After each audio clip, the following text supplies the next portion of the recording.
Assalamualaikum warahmatullahi wabarakatuh.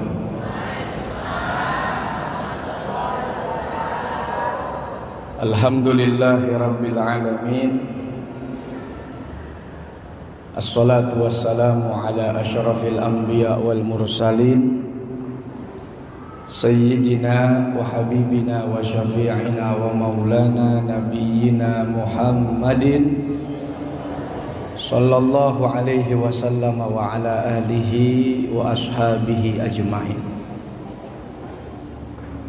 Yang saya dan kita muliakan, guru saya, orang tua saya, dan guru serta orang tua kita semua, Abundal Mahbub Dr. Kiai Haji Nur Muhammad Iskandar SI. Semoga Allah senantiasa memberikan keberkahan dan kemuliaan untuk beliau, panjang umur, sehat walafiat, diberikan kekuatan kemampuan untuk terus bisa mengajar, mendidik, membimbing kita semuanya. Amin ya rabbal alamin. Begitu juga ada Kiai Haji Nur Shadiq Isbandi, beliau juga guru saya di pesantren Asidikiyah.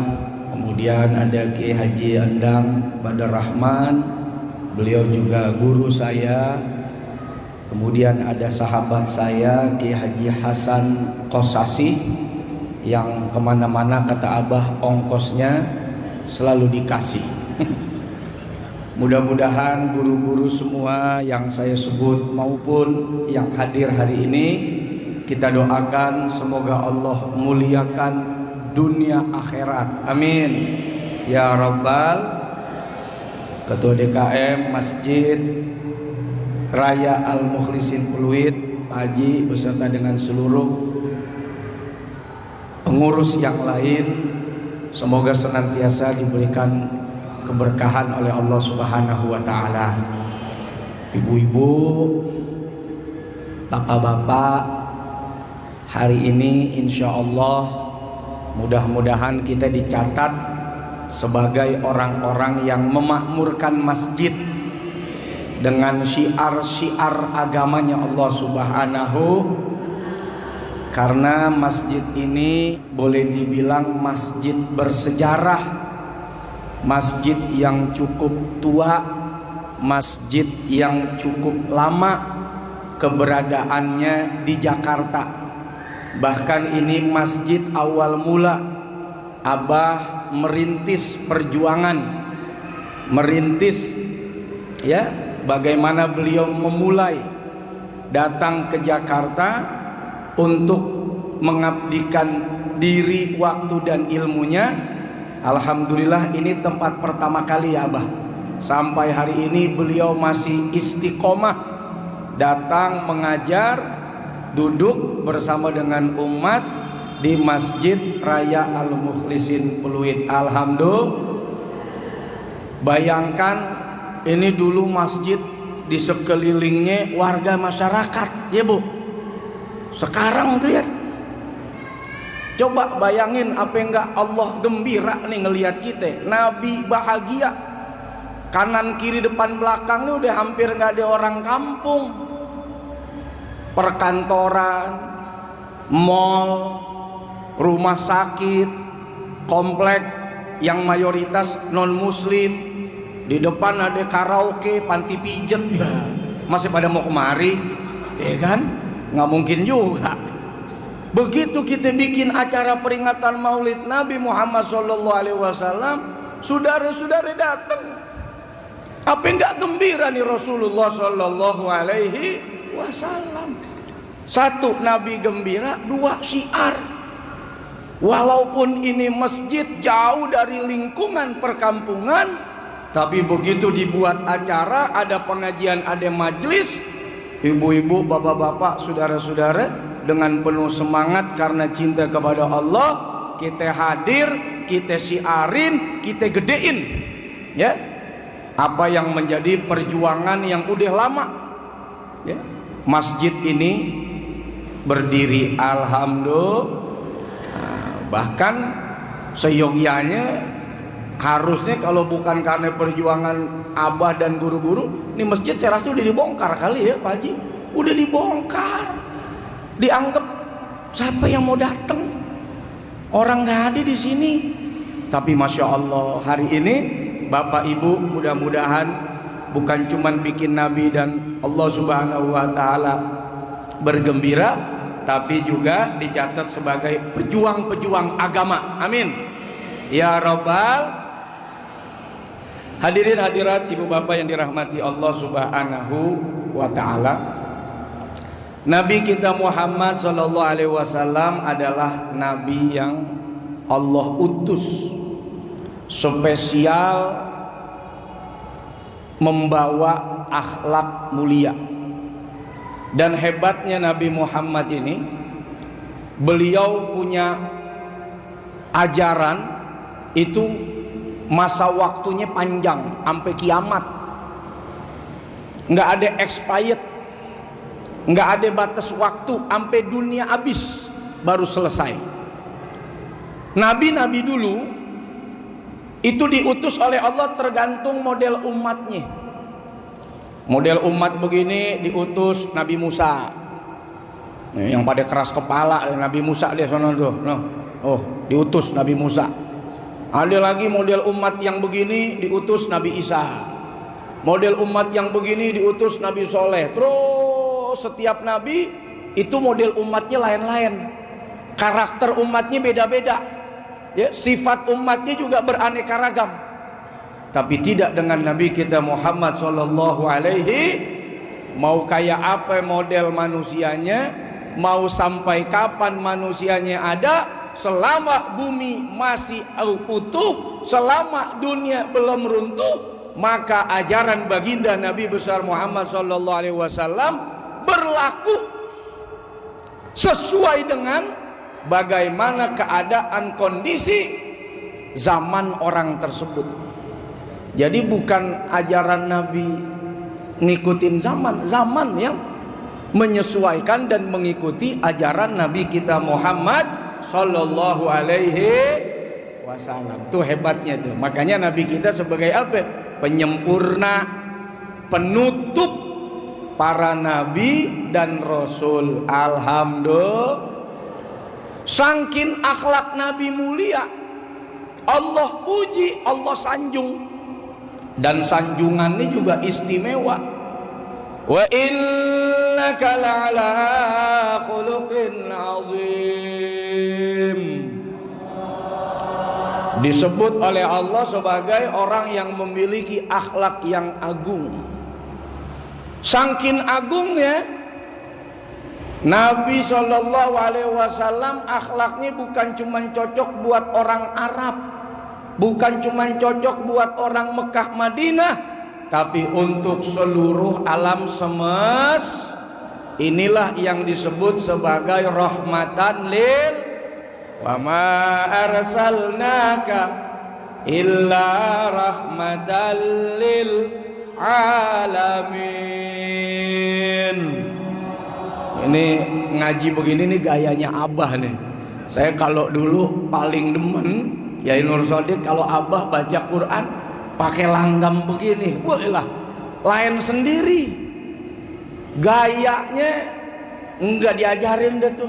Ya, ini ajaran langgamnya khas abah nih, model begini nih ya. Dan alhamdulillah banyak kepake ame guru-guru, ame ustadz-ustadz, ame kiai-kiai. Alhamdulillah. Kalau saya sih, kalau abah suaranya bagus, kalau saya bau ya. Jadi ya mohon maaf kalau kuping agak-agak renyak gitu dengerinnya ya. Ajaran Rasul sallallahu alaihi wasallam jadi rahmat. Artinya apa?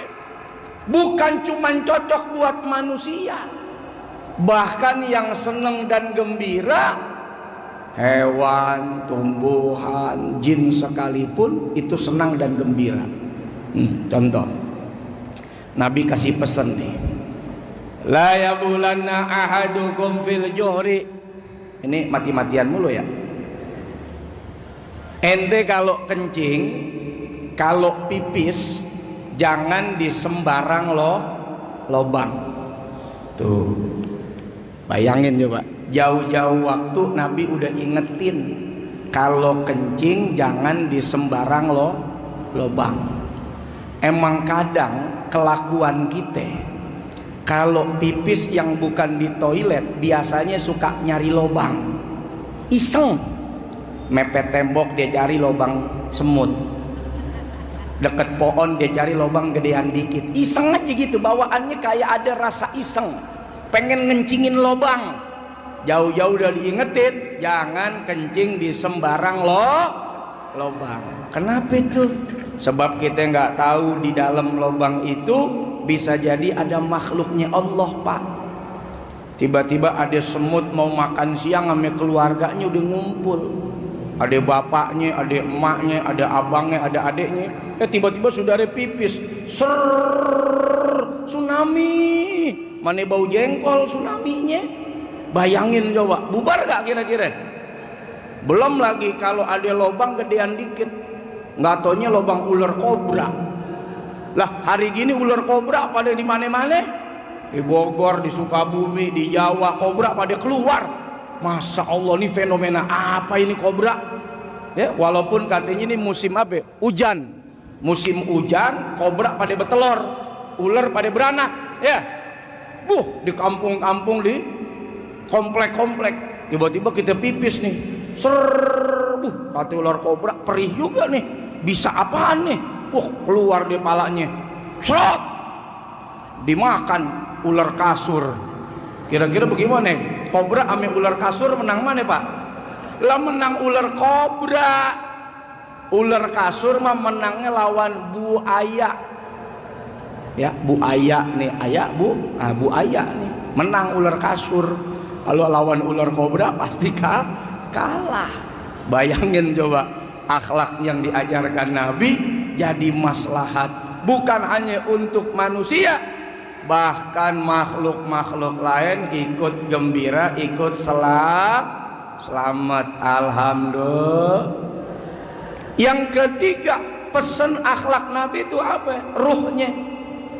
Irhamu man fil ard yarhamkum man fis sama. Sayangin yang di bumi, nanti yang di langit bakal sayang sama kita. Gini, kita ini masuk surga, Pak. Kata Nabi semata-mata bukan karena amal ibadah kita, tapi illa birahmatin minallah, karena emang Allah sayang sama kita. Karena Allah kasih rahmat, Allah kasihan lihat kita kesian.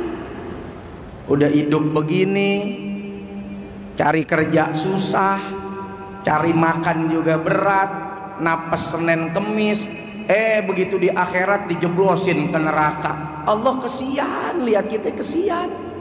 Kalau karena semata-mata pahala, Pak, kayaknya mah belum pantas kita ke sorga, belum pantas. Coba dah pikirin deh, mata aja nih yang Allah kasih, berapa banyak kita gunain buat baca Quran atau baca Facebook? 24 jam dikasih mata melihat, lebih banyak baca Facebook, Instagram, status orang, status mantan. Lupa baca Quran. Lah terus kita berharap gitu, karena syukur kita, ibadah kita, terus kita masuk surga. Belum pantas. Tapi emang karena Allah sayang, Allah kasihan. Jadi biarpun amal sedikit, kalau di situ ada rahmat Allah, surga buat dia. Mana buktinya? Dari hadis Abu Hurairah radhiyallahu taala anhu, Nabi cerita, ini kan hadis masyhur banget nih, bagaimana ada seorang perempuan nakal, ya, perempuan yang tiap hari kerjaannya jual diri, jual kehormatan, transaksinya rempah-rempah, cuman merem-merem dapat upah, begitu doang, begini doang ya, sambil ngangak-ngangak dikit, itu pulang dapat upah, tiap hari begitu aja tuh kerjaannya. Satu waktu kata Nabi, dia pulang lihat ada anjing deket sumur. Nih anjing muter aja, aus tapi mulutnya kagak nyampe. Tergerak di hati nih perempuan pengen berbuat baik. Akhirnya dia datengin tuh anjing, dia buka selendangnya kata Nabi, dia buka sepatunya, dia ikat, dia masukin ke dalam sumur, lalu diberikanlah minum itu kepada anjing aus. Apa yang Allah berikan kepada perempuan ini? Ampunan dosa. Rahmat itu ampunan dosa. Karena udah dosanya diampuni oleh Allah, biarpun amalnya cuma satu, tempatnya di sorga. Makanya ulama-ulama kita jarang doa minta pahala, jarang Pak. Bapak hampir nggak pernah dengar kali kiai kalau doa minta pahala. Pernah dengar nggak? Ya Allah banyakin pahala saya, hampir nggak ada. Ya Allah tambahin pahala jamaah, nggak ada. Ya Allah ampuni dosa-dosa kami, kan begitu, betul nggak? Pahala 5 miliar, dosanya 10 miliar, sorga apa neraka tuh? Neraka. Pahala cuma 2, tapi dosa nggak ada, sorga apa neraka? Pahala cuma 2, dosa kagak ada, sorga apa neraka? Sorga. Jadi kita butuh rahmatnya Allah, dan salah satu rahmatnya Allah adalah Allah ampunin dosa-dosa. Astagfirullah Rabbal baraya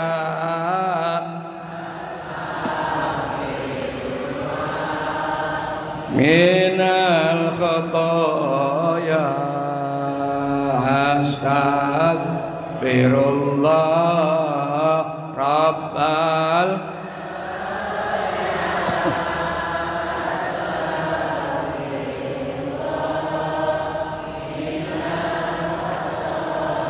Ilahi lastu lil firdausi wala aqwa ala naril fahabli taubatan waghfir fa innaka ghafiru dzambil. Apa yang diminta bukan pahala, tapi ampunan dosa. Dan salah satu pesan Nabi lewat akhlak, di antaranya punya tujuan supaya dosa dan kesalahan kita diampuni oleh Allah. Makanya berakhlak. Wa atbi'is sayyi'atal hasanata tamhuha wa khaliqin nasa bi khuluqin hasanin. Kalau kita habis berbuat buruk, segera berbuat baik, maka kebaikan kita itu menghapus dosa-dosa kita. Dan berakhlaklah yang baik kepada siapa? Kepada manusia. Lihat, manusia apapun jenisnya, selama dia manusia, ya, selama dia manusia, perlakukanlah dengan akhlak yang baik, apapun dan siapapun, baik warna kulitnya, adat istiadatnya, budayanya, bahkan agamanya. Walaupun beda agama, urusan akhlak, saudara tetap harus memperlakukan orang dengan perlakuan yang baik. Masya Allah nih, urusan akhlak, nggak harus kepada saudara muslim, tapi kepada orang di luar Islam juga kita mesti berakhlak. Dan itu bikin dosa kita diampuni oleh Allah Subhanahu wa ta'ala. Dalam urusan sosial, ekonomi, kemasyarakatan, silahkan kita berbaur. Kalau urusan keimanan, akidah, lakum dinukum waliyadin. Dan ketika saudara berbuat baik kepada apapun dan berakhlak kepada siapapun, coba lihat, wa'ad bi'is sayyi'atal hasanata tamhuha. Itu kebaikan-kebaikan apa saja. dan kepada siapa saja serta kepada apa saja, termasuk kepada binatang. Tapi urusan akhlak, annas, saudara berbuat baik dengan akhlak yang baik kepada manusia. Dan ini yang kadang-kadang banyak kita tinggalin sekarang. Udah mulai krisis. Kita terlalu pede Pak dengan ibadah kita ini hari, sampai kita lupa urusan tetangga, urusan teman, urusan sahabat, urusan guru, urusan kemanusiaan. Lupa kita. Mentang-mentang tiap hari ke masjid, tiap hari baca Quran, lalu Masya Allah, nggak boleh begitu. Hablum minallah, hablum minannas, mesti cakep. Kalau cuman karena ibadah, lalu kemudian hubungan saudara kepada orang lain bikin saudara masuk surga, saya rasa iblis tempatnya di surga itu. Ibadahnya cakep, tapi akhlaknya berantakan. Tuh iblis, ibadahnya bagus, malaikat aja salut sama dia. Tapi begitu disuruh berakhlak, tuh udah saya ciptain tuh Adam, ayo hormatin dah, sujud. Fasajadu, semuanya sujud. Malaikat yang ibadahnya cakep tadi, illa iblis, kecuali satu nih makhluk iblis, dia nggak mau. Apa dia bilang? Ana khairum minhu, khalaqtani min nar wa khalaqtahu min tin. Waduh, tak dulu deh. Soal ngormatin Adam, wah saya nggak ikutan deh, kata iblis.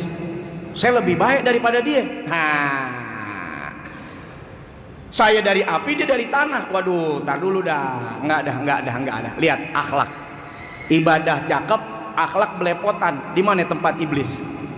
Neraka jahanam. Dan iblis rela masuk neraka jahanam karena mempertahankan ego dan sombongnya. Coba bayangin. Orang kalau udah kehilangan akhlak, gurunya aja dilawan. Gila nggak hari ini? Orang kalau udah sombong, hilang akhlak, guru yang ngajarin dia setiap hari aja bisa dia lawan kok. Tetangga yang selama ini ngebantu dia bisa dia musuhin gara-gara urusan politik. Apa enggak gila nih sudah kejadian begini saudara? Allah Karim. Kef. Terus kita mau pede gitu masuk surga karena urusan ibadah. Maaf nih, jangan-jangan ibadah harian yang kita kerjain bisa jadi boro-boro diterima, sah juga kagak lagi, jangan-jangan. Contoh, sholat tiap hari kita kerjain nggak? Kerjain nggak? Nih saya agak keras dikit, maklum nih, Ustadz kalau belum makan lapar, ya agak kenceng dikit nih, maafin. Kita sholat 5 waktu. Pertanyaan saya, yakin nggak diterima sama Allah? Dari mana saudara yakin? Dari mana? Hah? Pertanyaan saya yang kedua, emang ngerti rukun dan syaratnya sholat? Satu rukun saudara tinggalin, batal sholat saudara. Syarat sah sholat saudara tidak sempurnakan, saudara tidak kerjain, maka saudara dianggap tidak melaksanakan ibadah sholat. Syarat rukun mesti terpenuhi. Bagaimana syarat rukun terpenuhi sementara maaf kadang-kadang ngaji fikih haji ogah. Nih sekarang pengajian yang paling ditinggalin sama umat ngaji fikih. Umat maunya ngaji yang tinggi aja, udah kelas langit, udah kelasnya kelas anuan, kelas awan. Kalau fikih dianggap apa? Aduh pengajian ece-ece, aduh ngomongin kencing, ngomongin hadas besar, hadas kecil, ngomongin mandi junub, ngomongin istinja, ngomongin toharoh, pengajian apaan tuh? Ngaji yang enak-enak dong, ya, ngaji politik, ya, ngaji tauhid yang kelas tinggi. Ya Allah, belum nyampe ke sono. Bagaimana tauhid kita tinggi, sholat kita mantep, kalau urusan kencing kita kagak beres. Makanya banyak orang disiksa kata Nabi di alam kubur itu bukan karena dosa besar, karena urusan kencing. Lu bayangin coba, urusan kencing bikin orang disiksa. Kenapa? Gara-gara kencing kagak beres Pak, sholat kita kagak sah. Terus kita mau sombong tiap hari ke masjid, sementara cebok aja belepotan. Ayo, maaf nih, pipis belum yang nyiprat tuh, pret, nyiprat ke celana, ceboknya bener, tapi celana saudara kecipratan najis semua nih. Saudara sholat, Allahu Akbar, kata malaikat, najis tuh lu urusin najis, khusyuk banget lu sembayang, lah najis di celana. Ibu-ibu nih kalau pipis udah kayak air terjun, bagaimana? Makanya lihat Pak, kiai-kiai kita dulu, orang tua kita deh dulu tuh kalau kemana-mana nggak lupa bawa sarung, nggak lupa bawa mukena, sarung mukena dia bawa. Buat apa tuh? Kalau mau sembayang dia ganti celananya. Ada pakaian dia di pasar, ada pakaian dia sholat, ada pakaian dia di sawah, ada pakaian dia sholat, ada pakaian dia di pabrik, ada pakaian dia sholat. Hari gini kan kagak, pakaian pabrik, pakaian sawah, pakaian pasar dipakai juga pakaian sholat. Dia nggak tahu tuh najis apa yang pada nempel di tubuhnya dan di celana ame bajunya. Betul kagak? Lihat orang tua kita dulu, dia bawa sarung, dia bawa baju yang lain. Begitu nanti ke kamar mandi habis pipis, dia buka celananya, dia buka celana dalamnya, dia pakai sarung, dia ganti bajunya, dia pakai sembayang. Ihtiyat, hati-hati banget, takut ada najis yang nempel tadi pipis. Dan hari gini orang ninggalin yang beginian. Nah terus kita mau sombong karena ibadah yang belum tentu sah tadi, terus kita ngenyek sama orang, mentang-mentang ahli masjid, tiap hari ya ibadahnya di masjid, sholat nggak ketinggalan, terus ngenyek. Belum tentu saudara, amal saudara itu bikin saudara masuk surga. Kata Nabi, illa birahmatin minallah, karena Allah kasih rahmat sama kita. Ini saya ngomong begini bukan berarti sudah jadi lemes ya. Tahu begitu mah gue nggak sembayang dah, orang percuma. Jangan, biar semangat ngaji di Al-Mukhlisin nih. Ada nggak guru fikih di sini? Nah pertanyaan saya, kalau guru fikih ngajar, saya yakin gak segini banyak nih yang datang. Paling 5 orang. Itu juga cuma numpang ngantuk. Amin nungguin nasi uduk lewat ya. Ayo dah, tuh pikirin nih, direnungin. Ya, belum cara pipisnya udah tiris atau belum. Tuh kalau kita buka Kifayatul Akhyar tuh cara kencing aja diatur. Bagaimana posisi kencing, belum yang laki-laki diantaranya nih ya, biar nggak netes saat udah istinja, diurut dari ujung sampai ke depan, set. Tapi satu arah aja Pak, jangan bolak-balik 2 arah, takut keenakan. Iya, ntar bolak-balik keenakan, yang ada bukan wudhu, mandi. Sampai segitunya tuh ulama ngajarin. Jangan lupa dehem, pakai perut. Kalau ada orang dehem lu apain? Berisik banget nih orang, aja di samping. Padahal itu cara kita ngedorong tuh air pipis, sisa-sisa pipis jangan sampai dia netes. Udah ditinggalin, yang begini udah ditinggalin. Betul apa betul? Nah, itu baru urusan kencing, belum urusan air. Nih air tohirun mutahhir apa kagak nih? Jangan-jangan suci tapi nggak mensucikan, ya nggak? Boleh nggak orang bersuci pakai air susu, pakai air pantah, pakai air teh manis? Lah kan air juga suci, tapi belum tentu yang ada nih ya suci kagak bengkak, ya nggak? Disemutin. Bayangin coba tuh, nggak semua air, bahkan air ada macam-macamnya. Wah, ternyata banyak belum tahunya kita. Nah mulai besok mulai dah ngaji lagi, kagak malu orang ngaji kencing. Emang apa sih? Ngaji najis, ngaji toharoh, ngaji cebok. Enggak jatuh derajat saudara, enggak jatuh. Ngaji, buka kitab yang paling kecil-kecil deh, ringan-ringan ya, misalnya Fathul Qorib misalnya, tar naik lagi. Boleh tanya kiai, kitab yang paling banyak ya dikarang, ditulis oleh ulama tuh kitab fikih, disarah lagi terus. Kitab fikih paling banyak. Kenapa? Karena nih kitab yang paling sangat dibutuhkan ilmunya dalam kehidupan dan ibadah harian kita. Urusan diterima nggak diterima urusan Allah, sah apa tidak urusan kita tuh. Belum mandi junub. Kira-kira mandi junubnya udah benar belum? Apa cuman mandi doang? Niatnya udah bisa belum?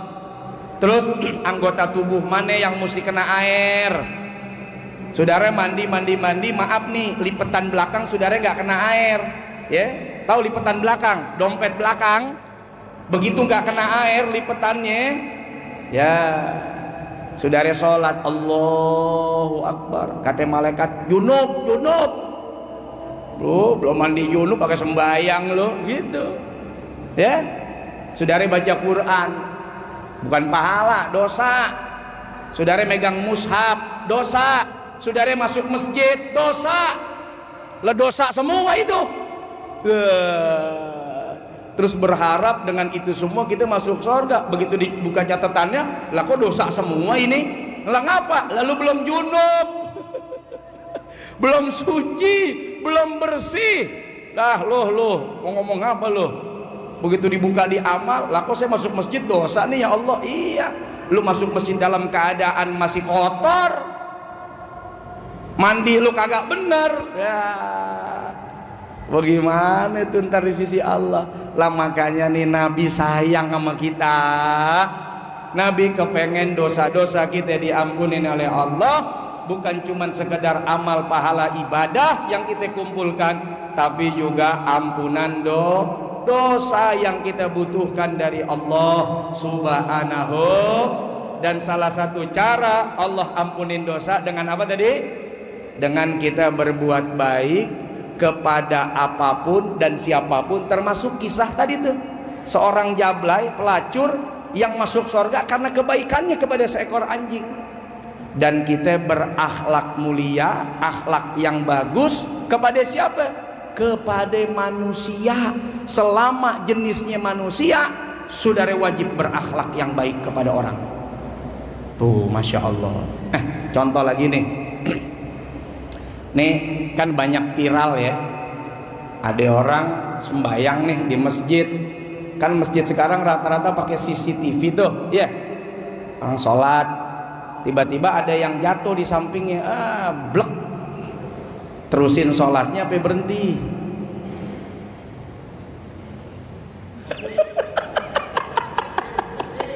Ini jangan sampai kejadian di Masjid Raya Al Mukhlisin, ada orang jatuh. Terus pertanyaan saya, nih yang di kanan kiri ame di belakang nih orang yang jatuh, berhenti apa terusin?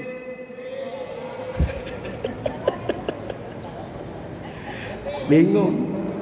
Berhenti saudara, jangan diterusin, khususnya yang di kanan, di kiri, ame di belakang tuh orang. Ya jangan semuanya berhenti juga, jangan. Yang kira-kira paling deket berhenti. Ngapain? Tolong tuh orang. Ini kan viral, lagi sembahyang orang jatuh sampai meninggal, diterusin sholatnya, malah yang sebelahnya pakai ngintip lagi. Ya lu sholat apaan begitu? Pakai ngintip, diterusin aja sama dia. Innalillahi. Nah, di situ aja kita udah kehilangan nurani tuh. Padahal secara fikih lu berhenti sholatnya, lu tolongin nih orang. Kalau sholat waktu banyak masih bisa dikerjain, bahkan sempit pun ada kodok, ada jamak. Tapi kalau orang udah kehilangan nyawa, bagaimana mengkodok nyawa orang? Oh biarin Pak Ustadz, zuhur meninggal kali ntar maghrib hidup lagi. Duh, mana bisa? Udah hilang nyawanya ya udah hilang. Kalau sholat panjang waktunya, habis nolongin masih bisa sholat nggak? Bisa. Kalaupun kehilangan waktu, ada kodok nggak? Ada. Ada jamak nggak? Ada. Aduh ya Allah, sedih hati kita Pak. Lihat yang begitu sedih, ya Allah. Sholat sih sholat, ilmunya nggak dipakai. sampai urusan kemanusiaannya hilang. Padahal secara hukum agama tinggalin sholat saudara, tolongin tuh orang yang pingsan, apalagi sampai dia kena serangan jantung. Walaupun takdir di dalam genggaman Allah, tapi urusan kemanusiaan ikhtiar kita harus. Siapa tahu begitu kita tolong, kita tekan-tekan, dia hidup lagi kan, dia nggak jadi meninggal. Emang belum waktunya, tapi ikhtiar kita di mana? Itu dia mulai kehilangan yang begituan tuh. Lagi sholat nih, tahu-tahu di sebelah ada orang teriak kebakaran, kebakaran, terusin sampai berhenti.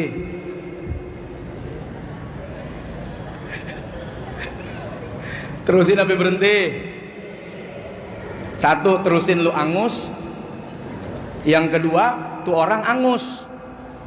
Berhenti, ngapain? Tolongin dong. Tadi itu kalau sholat masih ada jamak, ada qadha, ada waktu yang tersisa kalau waktunya masih panjang. Tapi kalau orang udah angus, orang udah gosong kepanggang, bagaimana no, ngembaliin dia balik lagi tuh, nyelamatin udah gimana, udah nggak ada tuh. Nih fikihnya juga mesti jalan. Lagi sholat, tetangga sebelah kebakaran. Kebetulan yang kebakaran yang bikin kita sebel, yang bikin kita kesel. Nyebelin nih orang nih, kebakaran rumahnya. Bagaimana? Terusin sholatnya sambil di hati, biar rasa syukurin. Mampus loh, angus rumah loh, gitu. Atau tolongin. Ini akhlak. Ya. Ada anak kecil main depan sumur, kita lagi sholat, anak main depan sumur. Anak orang, bukan anak kita.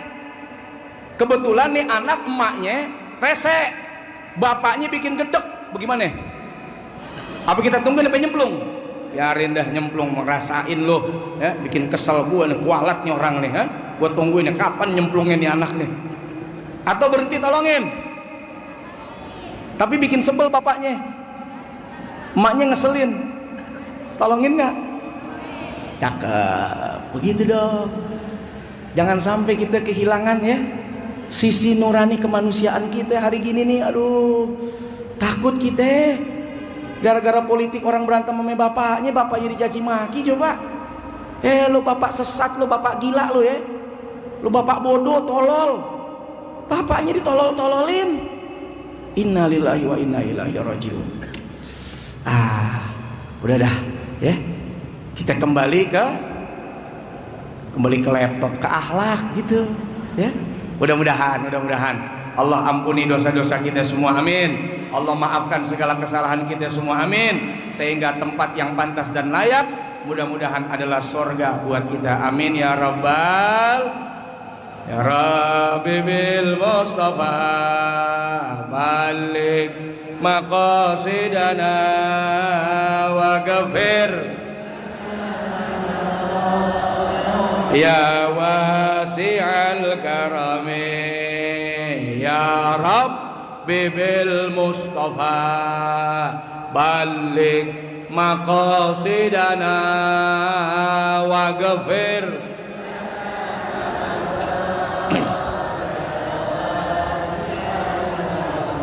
ya nafsa la taqnati min zallatin azumat innal kabaira fil gufrani kallamami maula ya salli lim daiman abada ala ril khalqi. Terima kasih Bapak-bapak, Ibu-ibu, minta maaf atas segala apa yang saya sampaikan yang nyinggung perasaan, yang salah dalam ucapan. Mohon dibukakan pintu maaf yang sebesar-besarnya. Masih ada guru kita semua, ada Kiai Haji Nur Sodik, Kiai Haji Endang, dan tentu juga ada Kiai Hasan. Terima kasih sekali lagi. Assalamualaikum warahmatullahi wabarakatuh.